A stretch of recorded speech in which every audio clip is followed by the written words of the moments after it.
Tervetuloa kaikille tänne Sovellan ensimmäiseen webinaariin. Ja mun nimi on tosiaan Aleksi Eronen ja vastaan tuosta Sovella-puolen markkinoinnista meillä. Ja tänään meillä on aiheena Revit-ohjelman käyttö Sovellan 3D-objekteilla, eli tänään tutustutaan Sovellan 3D-objekteihin ja niiden käyttämiseen. Käydään siis läpi Revit-ohjelman käyttöä ja sen tarjoamia mahdollisuuksia. Sitten esittelyaikana teidän kuuntelijoiden mikrofonit ja kamerat on kytketty tuosta pois päältä. Ja webinaarin aikana voitte kirjoittaa kysymyksiä tuonne Q&A-osioon, eli se löytyy tuolta ylhäältä yläpalkista. Siellä on tuommoinen Q&A-täppä, niin sitä painamalla voitte jättää kysymyksiä, eli ihan mitä tahansa herää tässä puolituntisen webinaarin aikana, niin sinne vaan kyssäriä tulemaan, niin katsotaan tuossa lopussa sitten niitä läpi. Meillä on sitten kysymyksiä varattu jopa 15 minuuttia aikaa tuossa lopussa, eli jos tulee ihan semmoista niin kuin muuta mieleen siinä lopussa, niin sitten voi laittaa käpälää tuosta ylös ja avaa mikkiä ja kameraa sitten halukkaille kysyjille. Ja webinaari tallennetaan ja me lähetetään linkki tallennukseen sitten webinaarin jälkeen sähköpostitse kaikille osallistujille ja löytyy sitten jatkossa meidän nettisivulta tuolta sovella.fi ammattilaisosiosta myös video upotettuna, eli siihen pääsee jälkikäteenkin sitten tutustumaan. Ja meillä on tänään 2 puhujaa minun lisäksi, eli meillä on paikalla Markku Mujunen Sovellalta ja Mika Leinonen 3D Oy:ltä. Mika, kerrotko vähän omasta taustastasi alkuun? No niin, olen Leinosen Mika 3D Oy:ltä ja koulutukseltani on rakennus- ja tuotesuunnitteluinsinööri, rakennusarkkitehti, ammatillinen opettaja ja tällä hetkellä on sitten vielä päivittämässä osaamistani arkkitehdiksi. Ja Revitin kanssa ollut tekemissä noin 20 vuotta. Olen Autodeskin maahantuojille jälleenmyyjällä konsulttina ja samalla oman firman kautta tehnyt oikeastaan laidasta laitaan Revitillä. Objekteja, suunnittelua, visualisointia, konsultointia. Siinä pähkinänkuoressa. No niin, loistava homma, että pääsit mukaan Kiitos. tähän meidän webinaariin. Ja toinen webinaarin puhujista on Sovella-tuotteiden myyntipäällikkö Markku Mujunen, ja hän myy Sovella-tuotteita muun muassa projektikohteisiin. Markku, kerropa omasta taustastasi hiukan kuulijoille. Joo, tervetuloa minunkin puolesta. Eli toimin täällä projektimyyntipäällikkönä täällä Trestonin sovellatuotemyynnissä ja on ollut tässä nyt jo yli 11 vuotta. Ja minun toimialueena on koko Suomi, eli aika laajasti tulee erilaisia kohteita ja pääasiassa nämä kohteet, mihinkä teen tarjouksia, mihinkä teen laskentaa, niin on päiväkotia, kouluja, hoitolaitoksia, sairaaloita ynnä muita vastaavia kohteita, että yleensä aika semmoisia mittavia kohteita. Että siinä tiivistettynä. Jes, hieno homma. Ja ei mitään, hei, mennään itse asiaan. Ja Markku, kerrotko minkälaisia tarjouspyyntöjä käytännössä sä saat nykyisin ja näyttäisitkö esimerkin jostain tarjouspyynnöstä, minkä olet saanut esimerkiksi rakentajalta, niin päästään tästä alkuun. Joo, mä voisin jakaa tuosta muutaman kuvan näistä. Joo, eli kohteesta tulee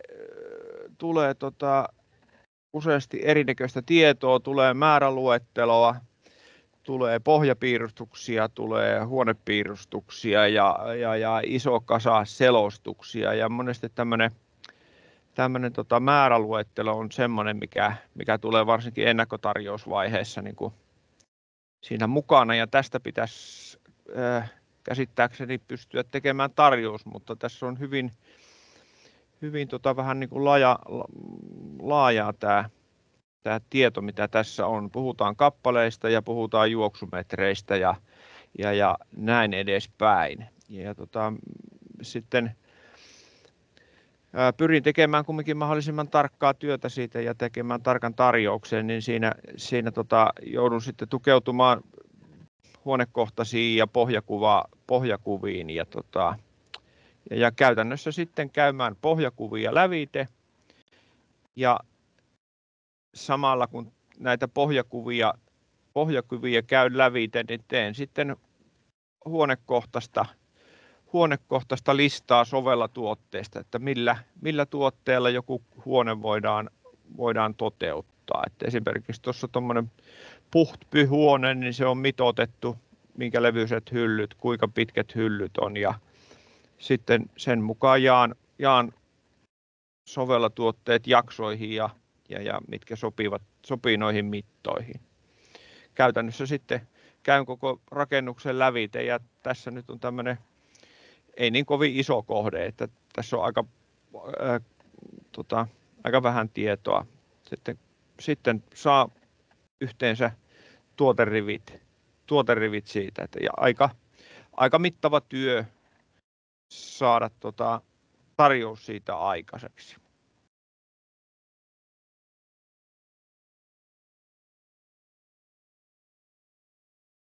Eli tämmöinen on pähkinänkuoressa tämä probleema ja työ, mikä siinä joutuu tekemään tarjouksen tekemistä varten. Aleksi. Yes. Joo.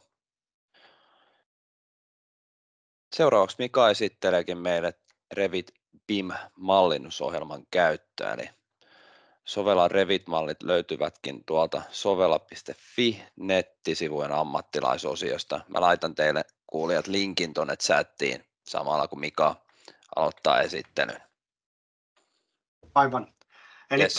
Esittelen Revitin puolella tuon saman homman, mutta se mikä erona tulee, niin kaikki tulee luetteloitua, leikkaukset tulee, naamakuvat, projektiot, pohjakuvat. Eli se työ nopeutuu huomattavasti.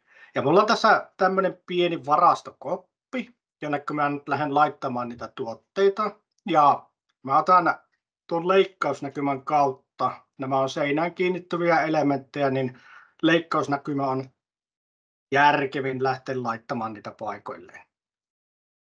Ja otetaan täältä nyt vaikka profiili, tuosta tuommoinen 2 metriä korkea profiili ja mä otan harmaan ja lähden sijoittamaan. Mä nyt sijoitan sen ensin johonkin kohtaan, en vielä tarkkaan laita, eli sijoitan sen ensin paikoilleen.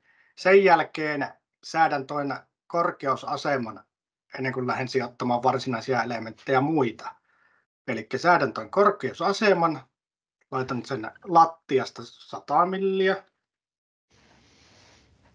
Ja tämän jälkeen mä kopioin, mä nyt laitan siihen vaikka 900 hyllyjä paikoille. Tai laitetaan ensin 600 siihen, mä kopioin tämän säätölistan. Ennen kuin lähden itse elementtejä laittamaan, niin kopioin tämän säätölistan tuohon viereen. Ja laitetaan 603, eli keskeltä keskelle mitoitus. Ja siinä mulla on nyt säätölista paikoillaan. Tämän jälkeen mä lähden laittamaan niitä elementtejä sinne paikoille ja otan taas sieltä sopivan elementin. Ja otetaan täältä vaikka taas se harmaa kannake täältä. Noin, ja tämänkin sijoitan tavallaan tähän seinälle. En lähde vielä kohdistamaan. Nämä kaikki on seinään kiinnittyviä elementtejä. Sitten sen jälkeen mä lähden kohdistamaan niitä keskenään. Eli otetaan seuraavaksi sieltä sitten hylly. Tämä on oikein kokoinen hylly tuosta. Noin. Ja tämän jälkeen mä alan kohdistamaan niitä paikoilleen. Ja miten se kohdistaminen tapahtuu, niin mä otan esille apuviivat näihin elementteihin. Eli elementteihin on rakennettu sisälle, että sinne saadaan apuviivat näkymiin. Ja niiden avulla mä pystyn lähteä kohdistamaan niitä paikoilleen. Eli nämä kuuluu tämmöiseen Furniture System-kategoriaan. Ja täällä on tavallaan apuviivat, miten avulla saadaan sitten kohdistettua. Eli ne tulee tämmöisiä punaisia viivoja, niin se kertoo, missä kohtaa mikäkin elementti pitää olla. Ja mä lähden ensin nyt tuosta kannakkeen kohdalta kohdistamaan. Eli otan muokkaustyökalut, alaintyökalun ja laitetaan vaikka ensimmäisen kannakkeen vaikka tuohon ja sitten vastaavasti siirretään tämä kannake oikeaan paikkaan. Siihenkin voisin käyttää oikeastaan alaintyökalua. Ja sen jälkeen taas sama homma tuossa hyllyn kanssa. Eli hyllystä löytyy kans aputasoja. Niitä voitaisiin tuossa sivun näkymässä esimerkiksi laittaa. Mä käytän nyt tässä tuosta ja sitten kohdistan tuolta ja tämän periaatteessa vaikka nyt käytän muun työkaluja. Eli tässä pystyy käyttämään erinäisiä työkaluja hyödyksi. Ja sen jälkeen, jos katson, että onko se kohdillaan, se näyttäisi olevan ihan ok. Ja nyt mitä mä teen, niin mä teen tästä ryhmän. Eli helpottaa huomattavasti sitä. Tehdään vielä, että kopioidaan tämä tuonne toiselle puolelle kanssa. Niin sen jälkeen mä teen ryhmän siitä. Ja ryhmää kopioin sitten eteenpäin. Eli kun nämä on yksittäisiä elementtejä, niin näistä kannattaa melkein tehdä ryhmä sitten. Eli valihen nämä kannakkeet ja hyllyn. Ja sen jälkeen teen tästä ryhmän.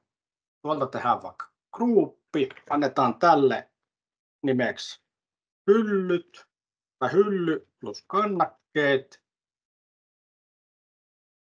Ja sen jälkeen kun se on ryhmänä, on huomattavasti helpompi lähteä tätä kopioimaan. Esimerkiksi tuonne ylöspäin.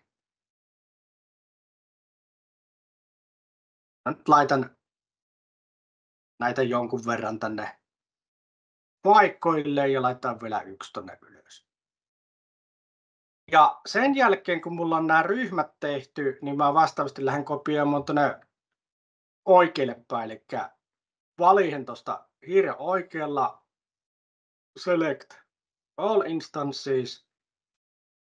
Ja sitten valihen vielä mukaan tämän toisen profiilin tuosta. Ja ei muuta kuin taas kopiointityökalu ja laitan vielä pakotuksen päälle, että se kopioi koko ajan vaakasuuntaan niitä. Nyt tietysti mulla olisi kannattanut purkaa tuo ryhmä siinä mielessä, että puretaanpa se itse asiassa. Siinä tulee nyt muuten tuplakannakkeet. Eli mä muokkaan tätä ryhmää ja hän sille, että ungruppi. Tähän on tietysti monia tapoja lähteä tätä tekemään. Otan nuo ungruppina ton. Ja tein sille, että mä valihen ihan normaalisti Revitin tavalla valita. Se, minkä takia mä purin tuon, niin ei tule niitä tuplia päällekkäin tuossa kannakkeiden osalta. Ja tämän jälkeen, kun se on purettu se ryhmä ja tehty valinta, niin lähden tekemään sitä kopiointia tässä vaakasuunnassa. Ja nyt mulla niitä elementtejä on laitettu paikoilleen. Ja sen jälkeen esimerkiksi en tarvitse näitä apuviivoja. Mä poistan ne apuviivat näkymistä. Menen näkymähallintaan taas tässä näkymässä ja menen sinne Furniture Systemsiin. Ja sieltä sammutan sitten pois nämä tavallaan nuo opastusviivat. Ja nämä komponentit on rakennettu sille, että eri näkymätasoissa näkyy eri tavalla. Eli tämä on se hienoin esitystapa, jossa näkyy aika tarkka detaljikka. Vaihdetaan medium-taso. Se alkaa pelkistämään sitä. Ja sitten ihan niin kuin on tuo karkea taso, joka periaatteessa olisi ehkä niin kuin suunnittelussa nopea. Ne Revit kyllä jaksaa nykyään pyörittää aika hyvin detaljikkaa. että tämä on lähinnä sille, että jos on todella suuria kohteita, niin voi tiputtaa tuon karkeustason sitten tuohon suunnitteluaikaiseksi kevyemmäksi. Ja sama leikkauksessa kanssa tältä sivulta, jos lähdetään katsomaan, niin karkeustaso tai detaljitaso vaikuttaa siihen, miltä tavalla ne komponentit näkyy. Ja sitten pohjakuvassa siellä on sama, siellä on tehty vain sille, että siellä on periaatteessa koko ajan se esitys teknisesti aika tämmöinen pelkistetty. Ja sitten jos mennään sinne itse luetteloon, niin kaikki elementit, mitä sinne on laitettu, niin saadaan tänne. Ja kaikista elementeistä tulee tieto, paljonko niitä on. Eli tässä näkyy hyllyjä 30, sitten pystyprofiilia 6 kappaletta ja kannakkeita 36. Ja verrattuna siihen, että paperista lasketaan, niin tämä tulee aika paljon nopeammin tällä tavoin. Ja itse tykkään käyttää näitä Revit-komponentteja ylipäätään niin kuin Revitia suunnitteluohjelmana, koska sieltä tulee se hyöty, että kun mä teen kertalleen yhteen paikkaan asiat, niin mä saan luettelut, leikkaukset, detaljikuvat, visuaaliset kuvat, pohjakuvat. Toki riippuu tietysti myös siitä, että miten se objekti on tehty, mutta tässä on aika hyvin rakennettu nämä objektit. Siinä on pähkinänkuoressa tuo, mitä niin kuin Revit-komponentilla saavutetaan. Joo, kyllä tuo olisi aika hieno näin niin kuin myyntimiehestä niin oikaista tuommoinen 4, 5, 6 tunnin sessio sillä, että saa Excel-listauksen tuotteista. Ja sitten kun tulee muutoksia, niitä voitaisiin viedä uusiin piirrosversioihin ja niitä olisi helppo muokata ja olisi aina niin kuin myyjä ja ostaja aika hyvin kartalla siitä, että missä mennään, mikä on niin kuin kuinka paljon tavaraa on kohteeseen menossa. Ja olisi siistit kuvat ja siitä niin kuin ihan loppukäyttäjäkin varmaan kiittäisi, kun tietäisi, että minkä näköistä ne on saamassa sieltä, kun arkkitehti tai suunnittelija sitä visioi omassa päässään ja sitten on vaan pelkkiä pohjakuvia, että tässä on jotain, niin siitä päästäisiin hyvin eteenpäin. Saataisiin tarkkaa tuotelistaa. Kyllä, ja semmoinen huomio, joka se ylläpitomalli myös sitten tulee siinä samalla periaatteessa, että sitten kun tulee huoltoa ja sitä voi niin kuin lähteä periaatteessa pitkällekin viemään, että luetteloihin pystytään laittamaan kyllä tietoa, että milloin on huolettu, milloin on määräaikaishuolto ja kaikkea tämmöistä. Pystytään jalostamaan sitä luetteloa itsessään. Kyllä.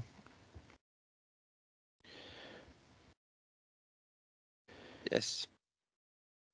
Oikein hyvä. Hei, ollaan hiukan etuajassa tässä, mutta se ei haittaa.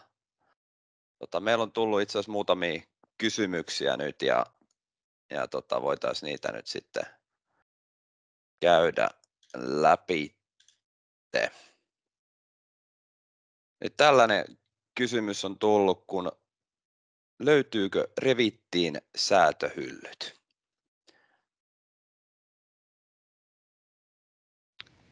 Joo, minun mielestä pitäisi olla siellä. Että eli jatkohyllyt Kyllä. luonnollisesti. Jatkohyllyt. Joo, Jatkohyllyt kyllä. Joo. Joo, vähän aikaa piti miettiä, mutta jatkohyllyt, kyllä ne on aika pitkälle siellä kattavasti. Nimenomaan jatkohyllyt löytyy sieltä myös. Joo. Ja tästä voidaankin seuraavaksi tullut tämmöinen kysymys, että kuinka kattavasti Revitin mallit löytyvät sitten sovellatuotteista?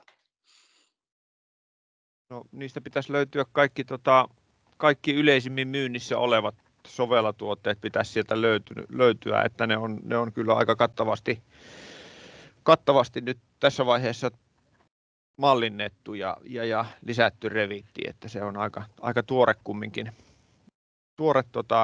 kumminkin juttu täällä meillä, että mallien tekeminen. Joo.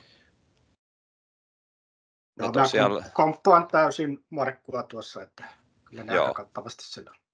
joo, tosiaan löytyy sieltä linkin takaa, minkä pistin tuohon chattiin, niin sieltä pystyy ne latailemaan meidän Dropboxista, niin löytyy helposti koneelle kyllä meidän objektit sieltä. Seuraava kysymys. Kuinka laajasti Revit-ohjelmaan on eri valmistajien malleja saatavilla?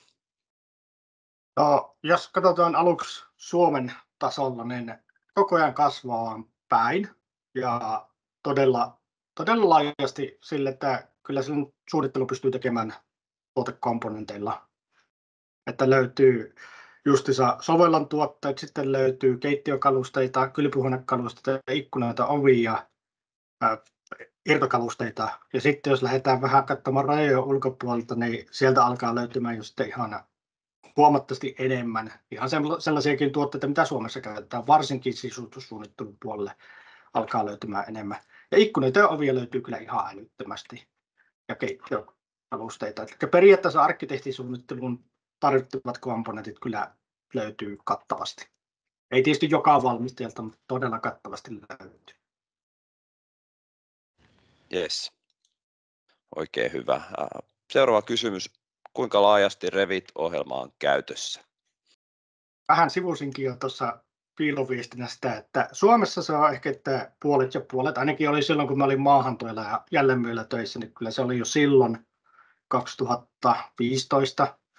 Niin se oli ArchiCAD oli puolet ja Revit oli puolet. Ja sitten sellaista tuntumaa oli. Sitten kun lähdetään tuonne rajojen ulkopuolelle, mennään Tanska, Ruotsi, Norja, Keski-Eurooppa, Yhdysvallat, niin siellä alkaa Revit olemaan huomattavasti enemmän näkyvillä. Sen näkee jo ihan tuotevalmistajien tarjonnasta, että ihan yllätys oli tuossa yksi päivä, kun katsoin, niin löytyi melkein niin kuin kaikki design-tuotteet noiden irtokalusten puolelta Revittinä. Yes.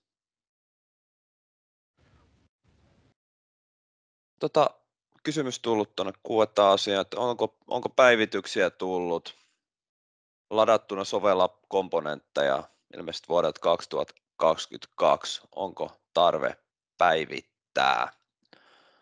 Onko toi tosiaan vuosiluku vai Revitin versioluku? Tässä on 2. Saataisiko täydennystä tuohon?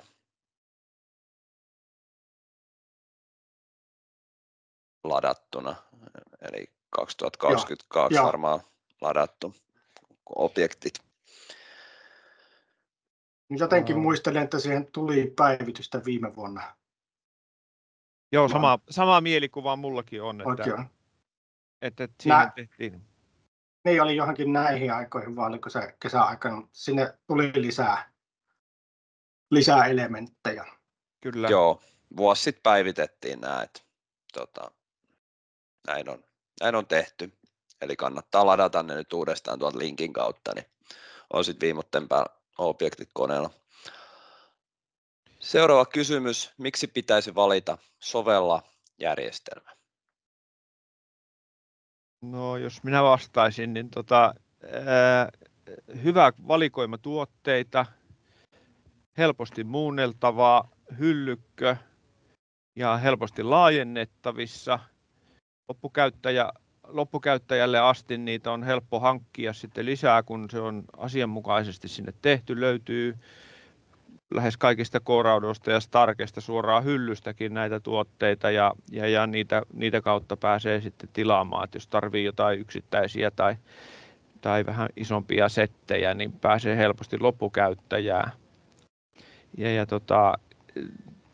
Tästä muunneltavuudesta niin suosittelenkin käyttämään teräshyllyjä siellä, jolloin nuo säätölistojen jako tulee pakossa moduulimittaisille etäisyyksille ja kaikki silloin nämä meillä myynnissä olevat tuotteet käy sinne, että jos tarvii hyllyä ottaa vähän pois ja laittaa sinne vaatetankoa ja naulakkoa ja kenkähyllyä ja muuta muuttaa siihen, niin se käy ilman, että niitä puretaan niitä säätölistoja seinästä. Että jos käytetään levyhyllyjä, niin useimmiten asentaja sitten vetää seinälle ne säätölistat tasajaolla ja se ei ole tämän moduulien mukaista. Joudutaan sitten vähän kierteeseen ees takaisin siinä.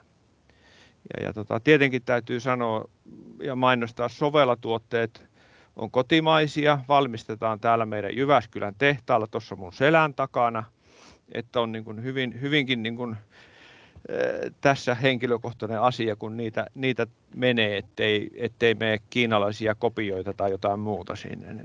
Täällä tietää, kuka on tehnyt ne ja oikeasti, että näin on. Ja tuotteet on tietenkin kestäviä, jauhemaalatut hyllyt on todella kestäviä ja ne on myöskin, hyllyt on kevyitä, niitä on helppo käsitellä, että loppukäyttäjä on niitä helppo käsitellä, kun jos vertaa isoihin levyhyllyihin, että sulla on 600 syvä hylly ja se on 3 metriä pitkä, niin sitä ei hoitaja ota, mutta 600 syvän, 600 leveän hyllyn, niin sen kuka tahansa ottaa sitä pois ja muuttaa korkeutta siihen, että se niin kuin sille loppukäyttäjälle tuo sitä helppoutta myöskin.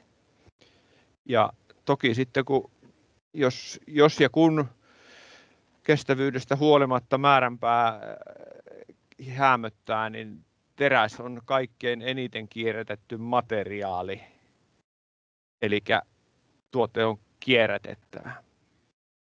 Myöskin se, että teräs itsessään on ihan päästövapaa ja kaikki maalit mitä käytetään, ne on myöskin täyttää kaikki luokitukset, eli niistä ei tule päästöjä. Yes. Siinä jo aika monta. Siinä oli muutama peruste, miksi sovella kannattaa valita. Ja tullut chattiin kysymys, tänne chattiin näitä kysymyksiä on ihan mukavasti tullut. Onko lämmitettyä kenkähyllyelementtiä? Löytyy lämmitettävä kenkähyllyelementti, että me tehdään, muistaakseni siihen viimeisimpään Revit-versioon, jos en ihan väärin muista, niin se lisättiin sinne. Ja se on ollut tämmöinen projektimyyntituote, eli käytetään päiväkodeissa, niin löytyy siihen. On sovitettu meidän vakiokenkähylly ja löytyy 900 ja 1200 leveänä, eli 1200, niin täytyy tehdä sitten muut osat valita 600 leveistä komponenteista siihen, että yläpuolelle voi laittaa sitten 600 ja keskelle yksi säätölistä sitten niitä varten.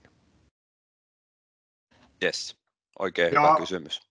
Juuri tarkistin tuon Markun Revit-kommentin, niin 2022 lokakuussa on päivitetty se siihen kirjastoon. Hyvä. Muutama vuoden kohta olla sitten kirjasto siinä jamassa. Sitten on vielä yksi kysymys täällä tullut. Eli voiko sovellatuotteita tehdä muun kuin 600 ja 900 levyisiä jaksoja? Joo, tuossahan tuli jo siitä jatkohyllystä, että löytyykö, niin se on se, mikä on. Ja sitten tietysti lyhennettävillä lankahyllyillä. Tietysti tuo lyhennettävä lankahylly, niin siinä on vähän tekemistä työmaalla, mutta jatkohylly on se, millä saadaan sitten täytettyä ne pätkät, mitä noilla vakiomittaisilla ei voida tehdä. Että siellähän tulee 600-900 jaksoilla voidaan aina 30 sentin välein tehdä hyllyä ja sitten jos halutaan ihan seinästä seinään täyttää, niin sitten laittaa jatkohylly ja sillä saadaan sitten sovitettua ihan seinän mittaa.